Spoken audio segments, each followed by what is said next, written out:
ವ್ಯಕ್ತಿ ಮಲಗಿದ್ರೆ ಮರಣಕ್ಕೆ ಹತ್ರ ಆಗ್ತಾನೆ, ಕೂತ್ರೆ ರೋಗಕ್ಕೆ ಹತ್ರ ಆಗ್ತಾನೆ, ನಡೀತಿದ್ರೆ ಜೀವನಕ್ಕೆ ಹತ್ರ ಆಗ್ತಾನೆ, ಓಡ್ತಿದ್ರೆ ಸಾಧನೆಗೆ ಹತ್ರ ಆಗ್ತಾನೆ. ಡಿಯರ್ ಫ್ರೆಂಡ್ಸ್, ಇದಕ್ಕಿಂತ ಮುಂಚೆ 47 ಕಡೆ ಕೆಲಸ ಮಾಡಿದೀನಿ. ಲೈಫಲ್ಲಿ ಏನು ಸಾಧ್ಯ ಮಾಡ್ಲಿಕ್ಕಾಗಿಲ್ಲ. 26 ವರ್ಷ ಝೀರೋ, 26 ವರ್ಷ ಜರ್ನಿ ಝೀರೋ. ಡಿಯರ್ ಫ್ರೆಂಡ್ಸ್, ಬರೀ ಮೈನಸ್. 26 ವರ್ಷ ಜರ್ನಿ ಕಳೆದ ಮೇಲೆ ನನಗೊಂದು ರೀಬರ್ತ್ ಡೇ ಸಿಕ್ಕಿದ್ದೆ. MIಗೆ ಕಾಲಿಟ್ಟ ಮೇಲೆ ಡಿಯರ್ ಫ್ರೆಂಡ್ಸ್, ನನ್ನ ರೀಬರ್ತ್ ಡೇ, ನನ್ನ MI.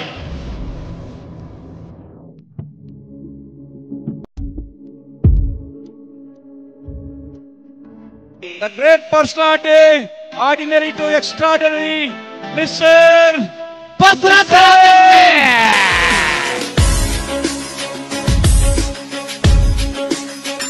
ನಾನು ಈ ಬಿಸ್ನೆಸ್ ಸ್ಟಾರ್ಟ್ ಮಾಡಕ್ ಮುಂಚೆ ಅರೌಂಡ್ ಒಂದು 18 ಲಕ್ಷ ರೂಪಾಯಿ ಸಾಲ ಇತ್ತು. ಅಂತ ಸಂದರ್ಭದಲ್ಲಿ ಈ ಪ್ಲಾನ್ ನನಗೆ ಎಕ್ಸ್ಪ್ಲೈನ್ ಮಾಡಿದ್ರು.